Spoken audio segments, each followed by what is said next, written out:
Hello guys, आप सभी का स्वागत है आपके अपने channel horror two stories in Hindi में।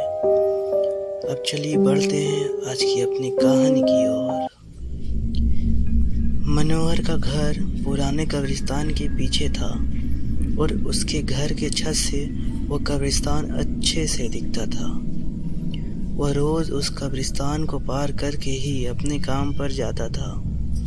मनोहर के 2 बच्चे थे और दोनों बच्चे बड़े ही शैतान थे।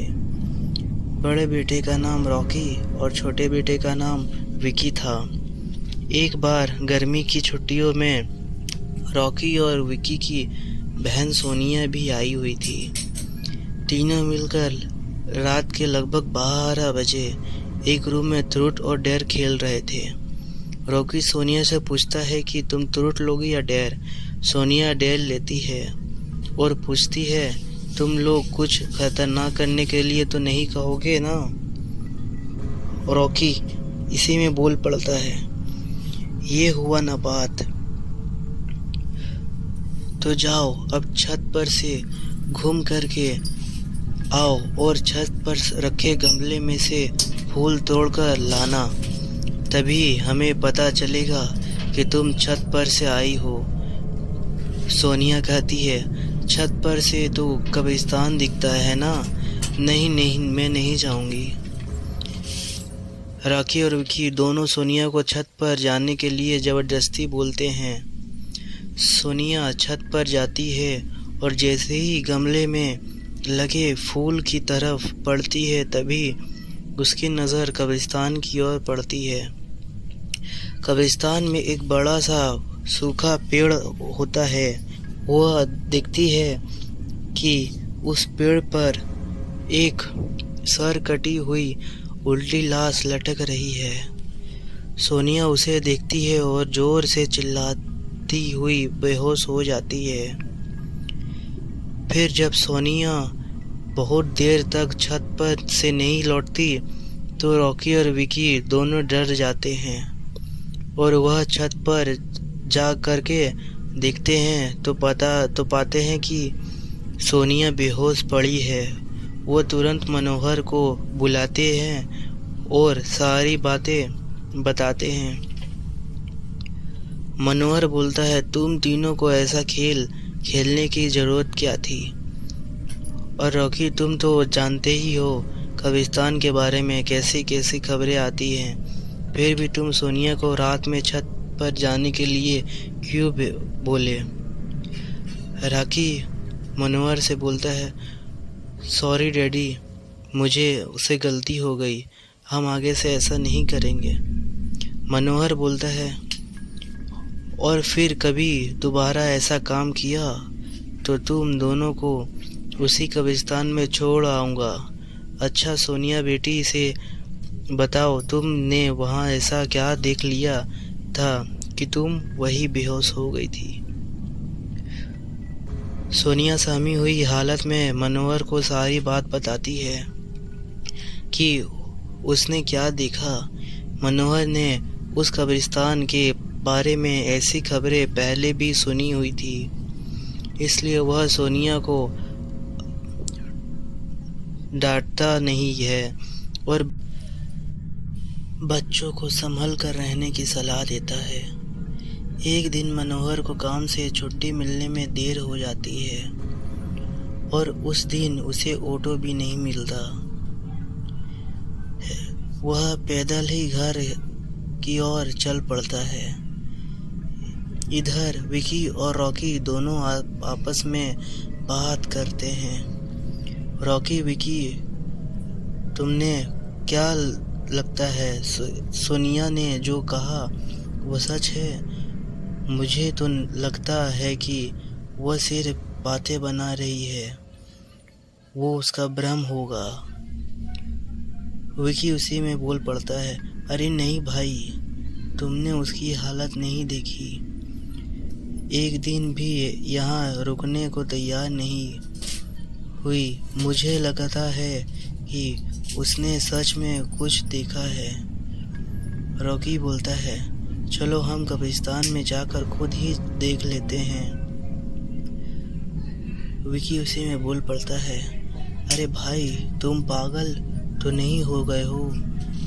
मुझे अपनी जान बहुत प्यारी है, मैं कहीं नहीं जाऊंगा और तुम भी मत जाओ।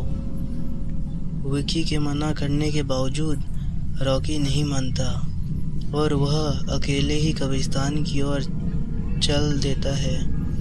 कब्रिस्तान का दरवाज़ा खुलता है और अंदर चला जाता है। वह उस पेड़ के और भी देखता है जिस पर सोनिया को सर कटी हुई उल्टी लाश दिखी थी। रॉकी खड़े होकर उस पेड़ की ओर देखता है। तभी एक अदृश्य हाथ उसके पैरों को पकड़ लेता है और रॉकी डर जाता है और जोरों से चिल्लाने लगता है, बचाओ बचाओ, छोड़ दो, मुझे जाने दो, फिर कभी यहाँ दोबारा नहीं आऊँगा। दूसरे कोने पर एक कब्र होती है जो कि खुली हुई होती है। उसके ऊपर खून लगा हुआ होता है। वह अदृश्य हाथ रॉकी को खींचकर लाते हैं और उस कब्र में ढकेलने की कोशिश करती है। रॉकी चिल्लाता है, छोड़ दो, मुझसे गलती हो गई, मैं फिर यहाँ कभी नहीं आऊँगा, मुझे मत मारो, मुझे जाने दो। मनोहर काम से पैदल घर पहुँचने वाला ही तो होता है। जैसे ही वह कब्रिस्तान से गुजरता है उसे रॉकी की आवाज़ सुनाई देती है। मनोहर बोलता है, ये क्या? रॉकी की आवाज़ लगती है, ये तो कब्रिस्तान से आ रही है, मुझे जा करके देखना चाहिए। मनोहर कब्रिस्तान में चारों ओर देखता है लेकिन रॉकी कहीं नहीं दिखाई देता। वह घर लौट कर आ जाता है और विकी से पूछता है कि रॉकी कहाँ है। विकी बोलता है, पापा मेरे बार बार मना करने के बावजूद भी रॉकी कब्रिस्तान में चला गया और वह जानना चाहता था कि सोनिया जो कह रही थी वो सच है या नहीं। मनोहर बोलता है, हमारे पास समय बिल्कुल भी नहीं है, जाओ घर के मंदिर में शंख में जो जल रखा है वो जल्दी से लेकर आओ, हमें रॉकी को खोजना है, कब्रिस्तान जाना पड़ेगा। विकी वो जल लेकर आता है। मनोहर और विकी कब्रिस्तान में आते हैं। मनोहर जल छिड़कता है, फिर उसे किसी के घसीटने का निशान दिखाई देता है। वो समझ जाता है और फिर वह उस निशान का पीछा करने लगता है। कब्र तक पहुंच जाता है। मनोहर कब्र के आसपास वो जल छिड़कता है। कब्र से अजीब सी आवाज़ आती है। विकी बहुत डर जाता है। मनोहर बोलता है, मुझे लगता है श्रापित प्रेत आत्माओं ने रॉकी को इस कब्र के अंदर कैद कर लिया है, हमें जल्दी ही इसे निकालना होगा।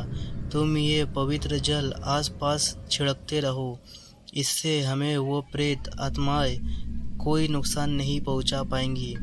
मैं कब्र को खोलने की कोशिश करता हूँ। मनोहर उस कब्र को खोलने की कोशिश करता है।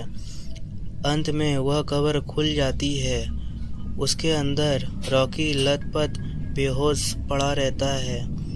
मनोहर रॉकी को लेकर हॉस्पिटल जाता है। उसकी हालत बहुत गंभीर होती है। उस दिन के बाद मनोहर उस घर को छोड़कर शहर से दूर एक दूसरे घर में अपने पूरे परिवार के साथ रहने चला जाता है।